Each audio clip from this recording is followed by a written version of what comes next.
Here now to offer their different opinions on just about everything from the changing healthcare landscape to the upcoming elections to what makes a marriage work, please welcome James Carville and Mary Matalin. Whatever your politics are and whatever you believe to be the case about the Affordable Care Act, it will be an issue that defines the 2016 election. And a lot of particular interest to this audience is whether it is in effect or not in effect. They just want to be able to run their businesses and have some definition and have some sort of structure. So I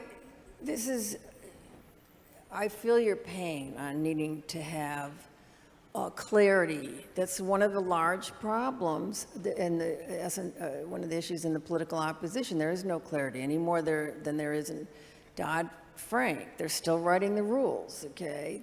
People just cannot have any kind of business, large or small, without knowing what are going to be their future labor costs, healthcare costs, tax systems, policies, et cetera, and we haven't even touched on the national debt, the structural debt, and the deficit, all of which affects all the aforementioned. You referred to the 2016 election, the presidential election. Without divulging any confidences, don't tell us, you don't have to tell us if Hillary's already spoken to you. It's a foregone conclusion, it seems, at this point that she will be the Democratic nominee if she decides to run. Do you think she will run? And Mary, I promise we'll get to you, but is she beatable? First of all, let's back up the question. Anybody is beatable in any election. The presidency is not just given to someone. We don't live in that kind of system. That's just not the way that it works. As to the first question, and it was quoted on Sunday morning TV, so I feel comfortably saying in this audience, I once remarked that running for president was like having sex. No one did it once and forgot about it. Mary? I don't even need to be here. I know that they can have the whole conversation. Because he compares politics to sex. He compares everything to sex, okay?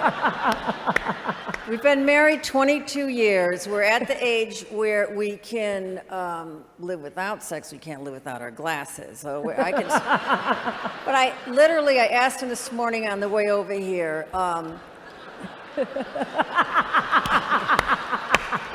not kidding. I said, what are you thinking about? Why do I even ask him? It's sex, food, or football. It's not the football season. We just had breakfast. It's like, you're kidding me. You're like a one-trick pony. Anyways. And we're not going to have the same country we had in 1958. Forget about it. Now, the question is, how do we take the country we have, or we're going to have, and mold it into a better place? And China's economy is going to be bigger than ours. And a cow pie is bigger than a diamond. What the hell?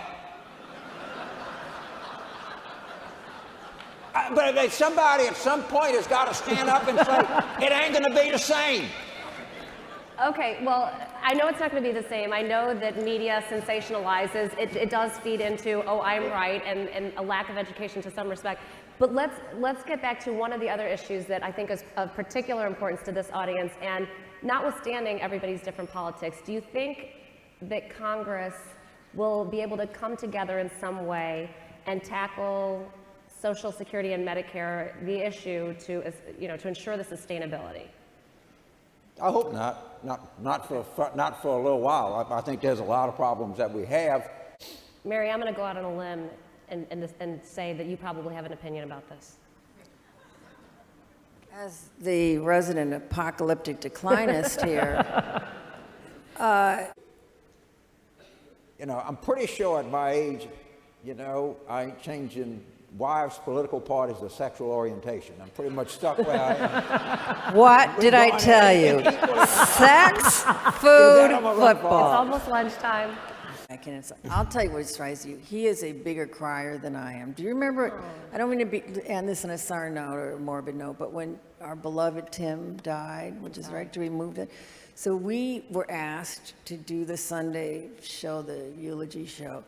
He was crying so hard that I couldn't cry. I had a, so I think that's a good thing. I don't know if that would surprise you because he seems so tough all the time, but you a crybaby, baby.